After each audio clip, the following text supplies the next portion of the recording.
Good evening. Good evening, Mr. George. And Shanda. What a nice name. How are you doing? I'm doing good, and you, sir? Great, thank you.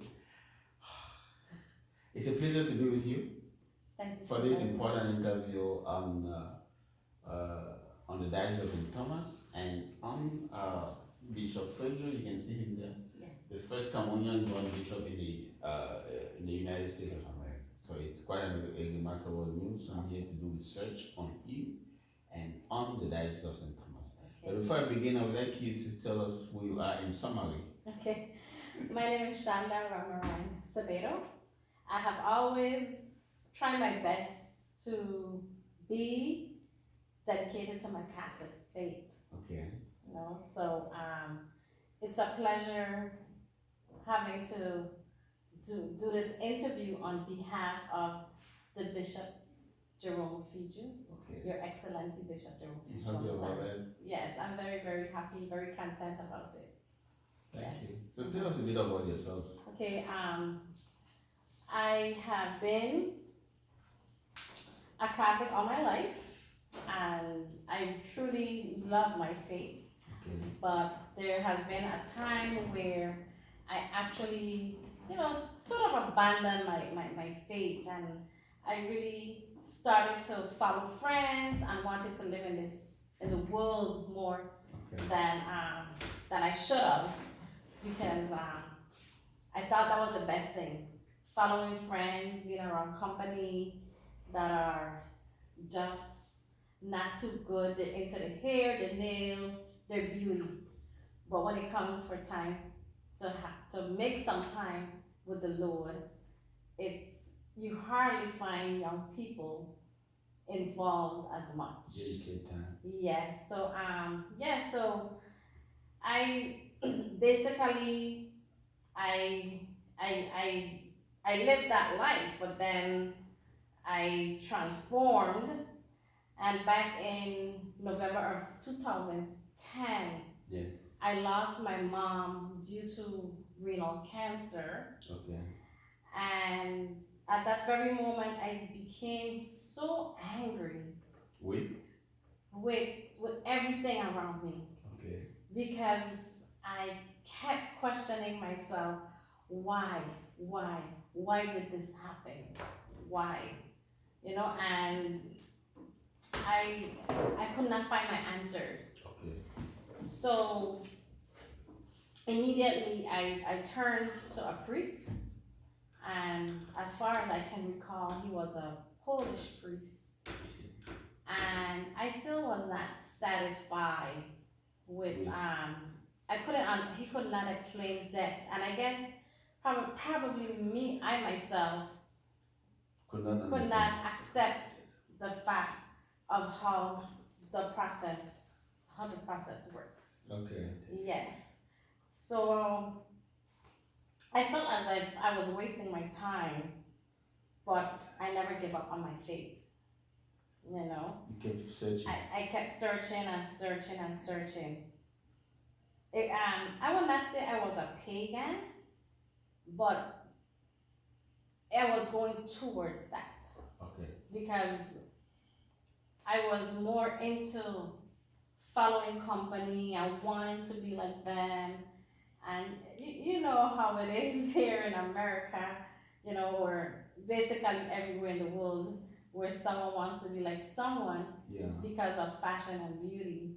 So that was a time, that I really had to take a step back and think about it and say to myself, well, fashion is nothing, but God is everything.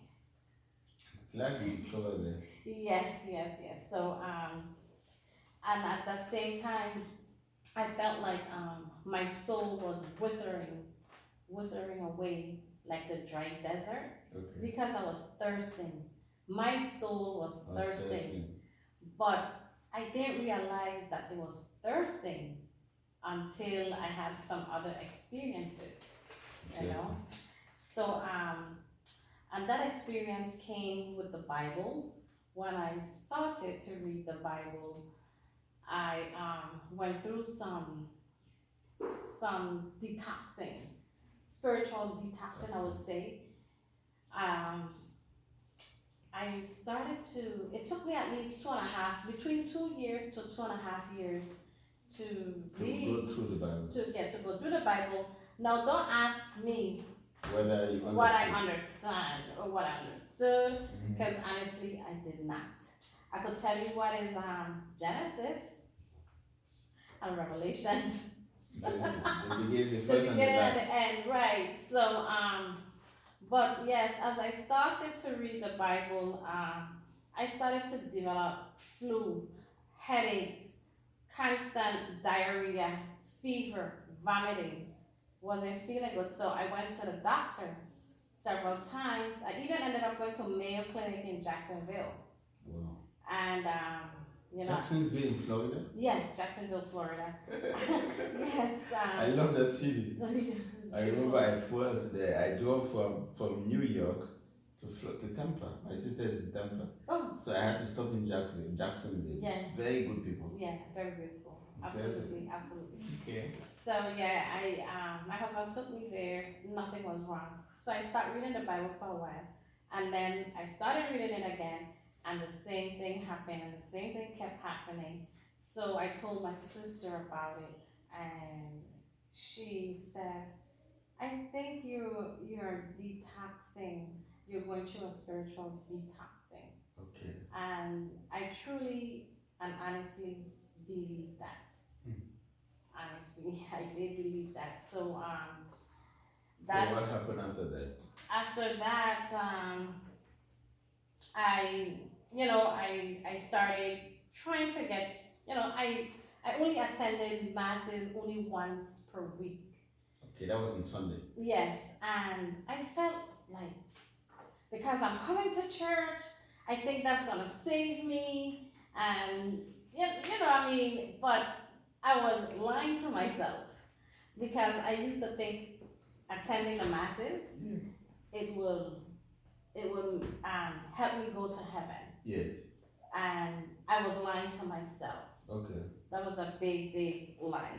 I see. So at that moment, Okay. reading the Bible, made me realize It sounds. reading So reading the Bible okay, yes, gets you to. made me realize it was God's revelation. His words was telling me not to abandon him. Okay. He was like actually grabbing my hand from sinking in the sand. So I feel that I experienced that with him as well. From reading the Bible. Yes. Okay.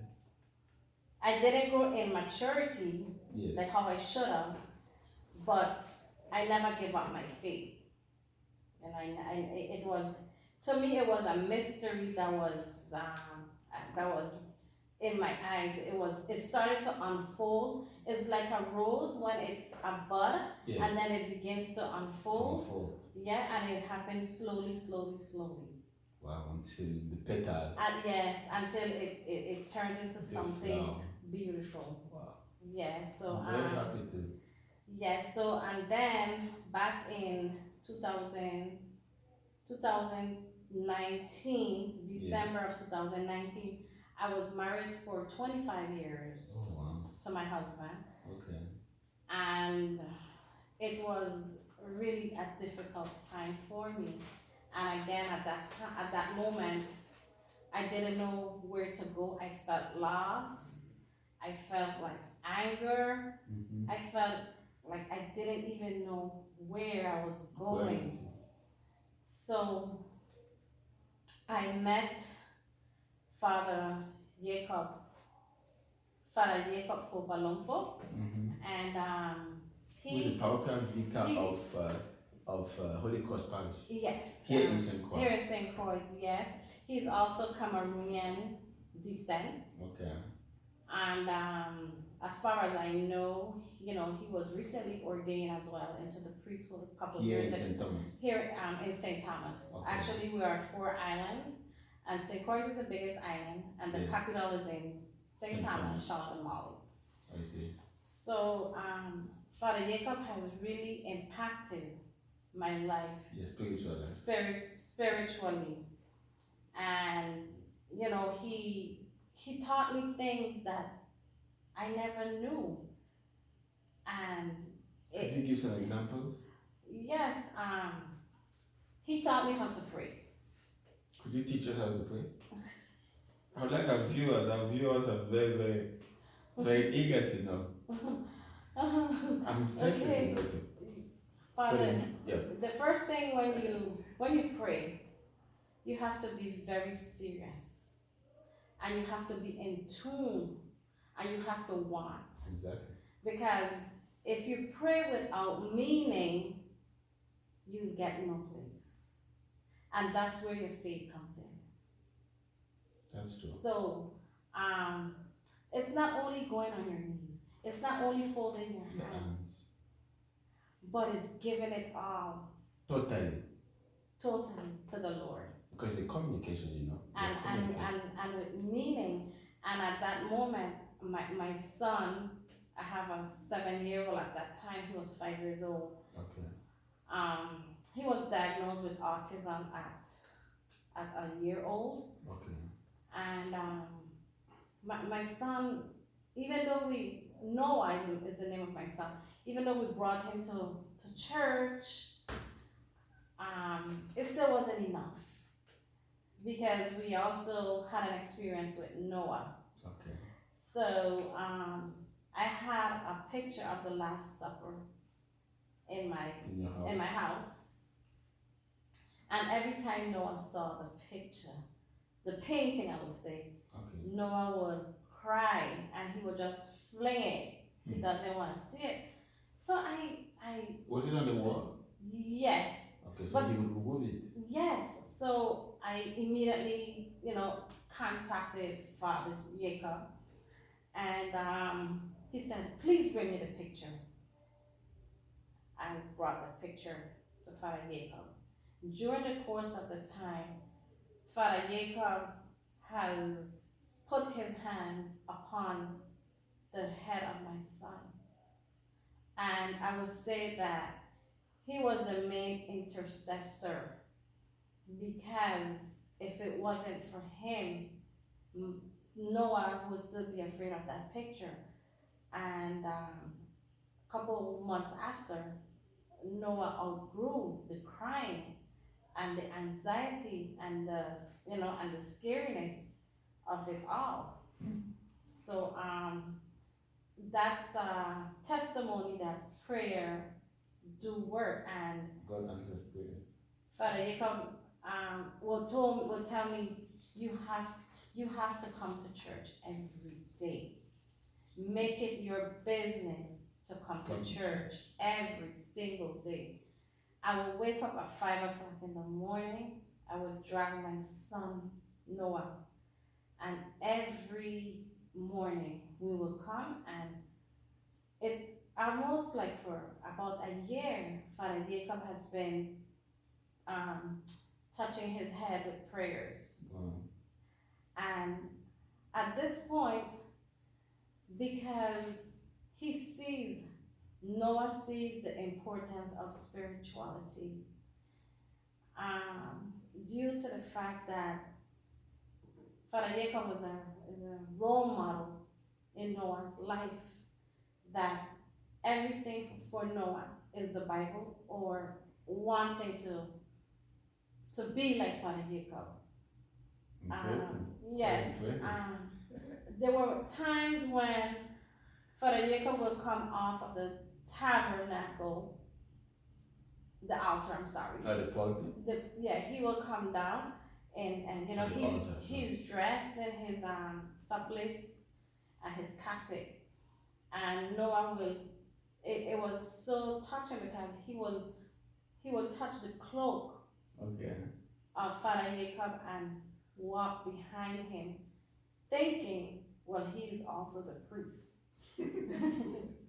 Interesting. Yes. So that has been a positive, a very positive experience Experience. for Noah, even today, And for you too. and for as well for myself. I'm so impressed that Yeah, but I hope he keeps it up.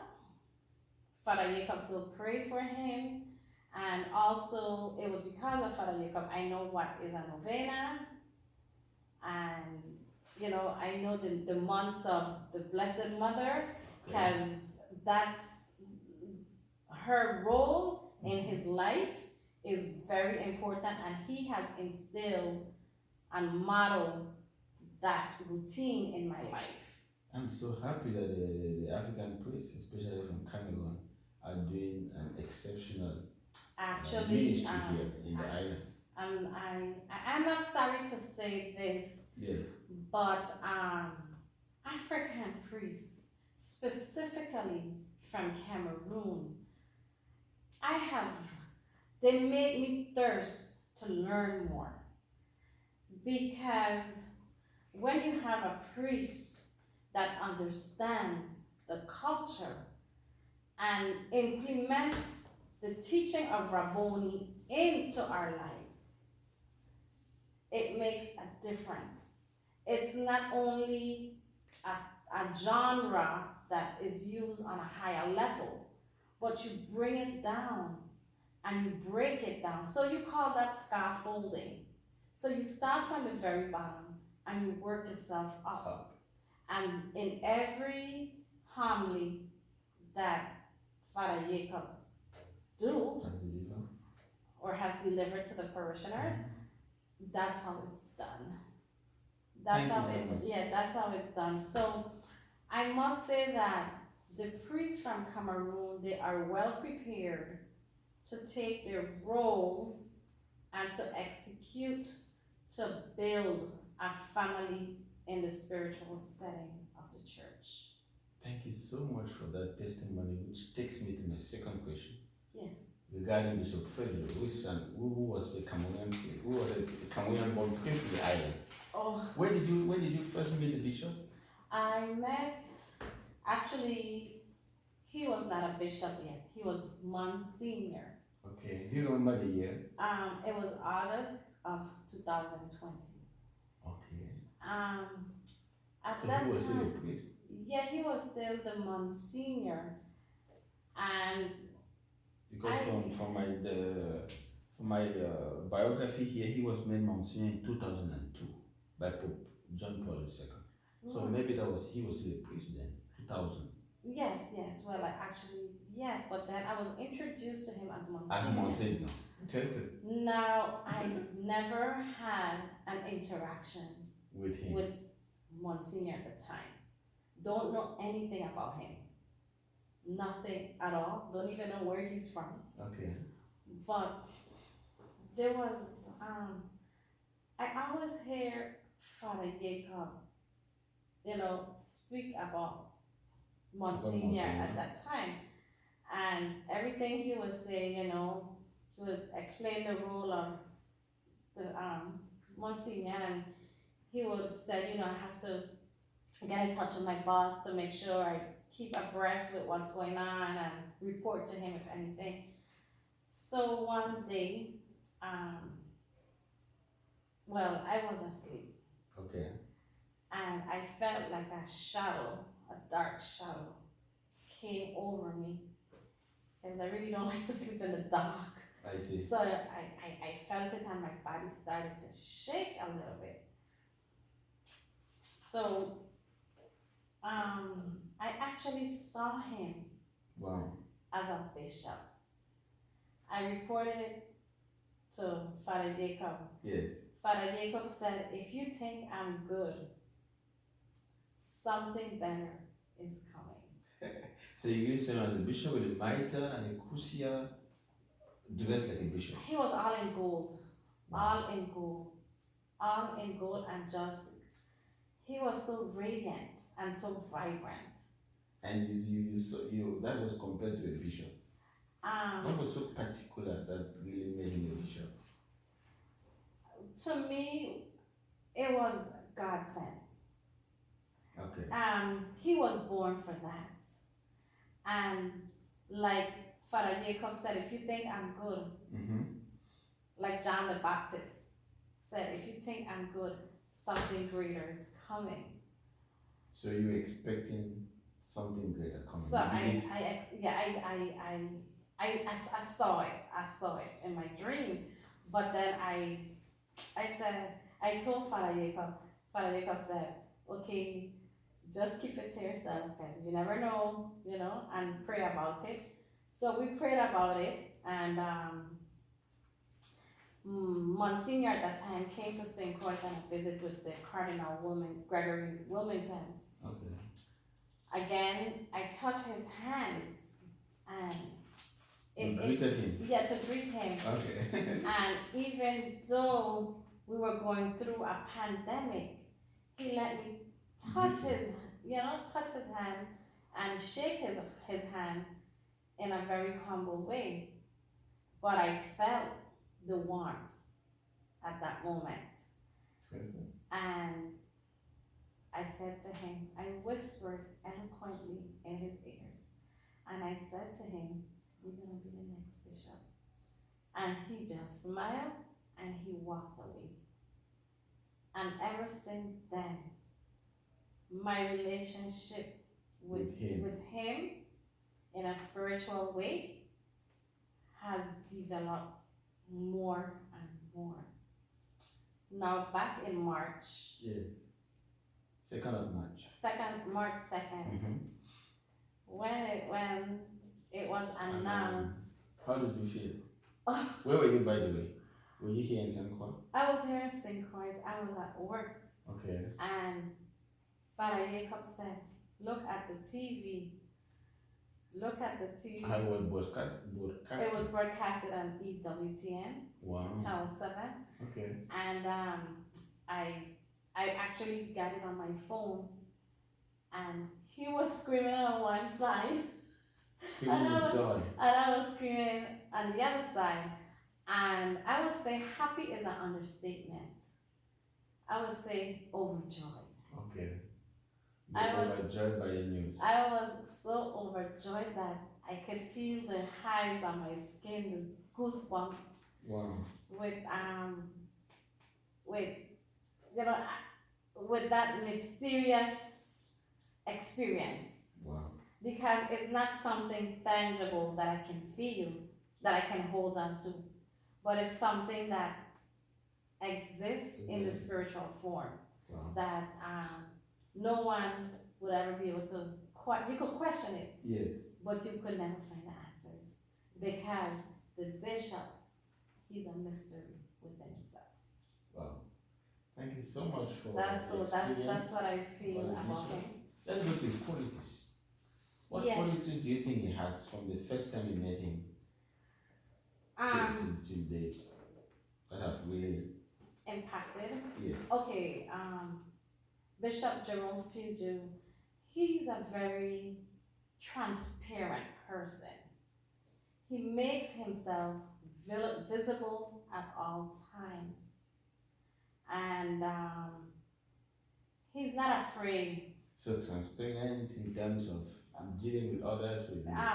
Well, yes, he makes himself available at all times. Okay. So collaborating and transparent to the point where sometimes he's next to me and I'm like, well, I'm next to this bishop here.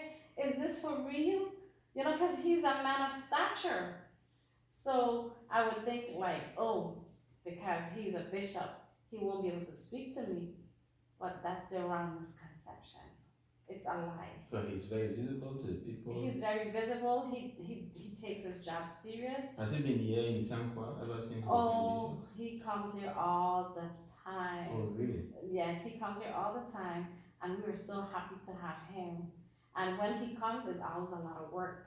Okay. Because he's a no-nonsense person. Wow. What he says he's going to do, he's going to do it. For the people, by the people, and with the people. Wow. Okay, and I see his vision is also transparent. His work. He has made his vision known to the diocese. Of course, he always makes it known to everyone. which is to build a church, to build a people, to build a community. He doesn't discriminate. Okay. He accepts everyone. And he visits people that are sick. He visits the homebound. He visits those that are in need. And I like his qualities as well. Because when he sees something is not right, he stands. He takes a stand and he says, no, you're wrong. Apologize, or you should have done it a different way. But I know that I can feel that from the time he was born with a gift. And that gift, I cannot tell you because I myself don't know. Okay. It's a mystery. Yes. And he's a very humble person. He gives me advice about Noah. Okay. And I'm a single parent. Okay. And it's through him that he builds that spiritual foundation as well, and gives me hope to be a better parent, to have patience, to have understanding. Okay. And to continue to do what I'm doing for everyone, not just gearing towards one set of people, just to help with the church. We Father Jacob and myself and some other parishioners, we got involved in different projects, which we cook food and we take to those in need. We fix the prayer garden where people can come and start their prayers, but because of the pandemic, we had to ease down on that. But we know that May and October months are the months for the Blessed Mother. Okay. So we will do it every day of the week except on weekends. But it meant a lot because parishioners that don't have time to pray the rosary will actually come and pray the rosary. Interesting. So it's quite spiritual. It's nourishment. It's food for the soul. It's empowering, and it's not power to be boastful. It's power from the Lord and to grow within the Lord. Interesting. Any more qualities of the bishop? Yes, he can really take on tough choices. He thinks before, and he studies, I can tell, what he's going to do next to better the entire community. And he's this persona that he doesn't ask for nothing. He doesn't have an ego that he's better than people. That's how meek, that's how humble, that's how loving he is. So in every aspect, I think that the glitter that I saw, he shows it in his face and in the way he carries himself. He is ready for this role. And it has been a long time coming. Wow. And I truly, whatever I can do to the best that I can, I will do it with my heart. To support his ministry, to support his... To support everything within the diocese. Because I know discrimination exists within this community. Wow. And that's unfortunate. it is, and the good thing about it is, once you have a good support team and with prayers, you can overcome. You can overcome anything. And he's just a